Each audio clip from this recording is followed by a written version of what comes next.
story begins with a priest from a thriving village in Ireland who was traveling to a town nearby on business for his church. The priest's journey across the countryside was long and arduous, and as night grew near, he was forced to set up camp near a dark forest that was reputed to be haunted.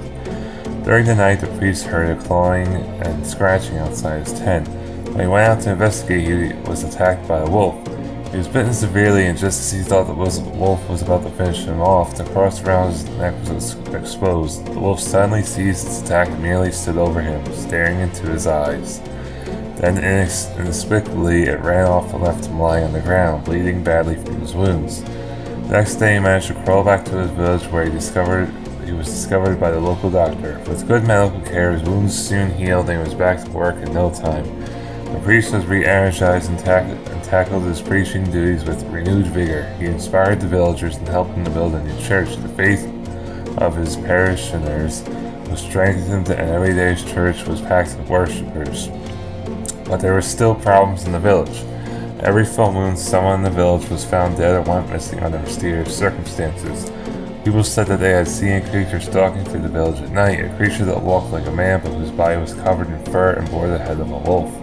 There was talk of a curse on the village, and many believed that a werewolf was stalking them and picking them off one by one. The priest began to wonder why God has cursed the village with these horrible murders.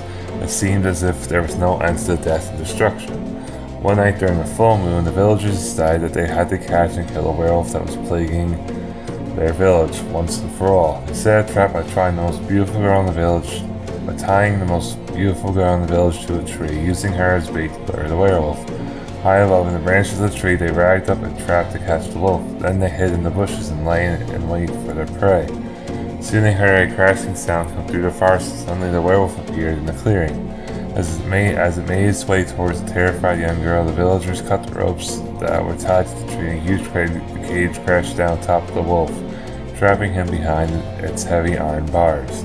The jubilant villagers rushed out from their hiding places and drove long spears into the body of the werewolf, piercing its heart. As the monster collapsed on the floor of the cage, the people watched his hairy body ripple and change. Gradually, the creature changed from wolf to man. As the life ebbed from his body, the villagers felt the need and began to weep as they realized they had killed their beloved priest.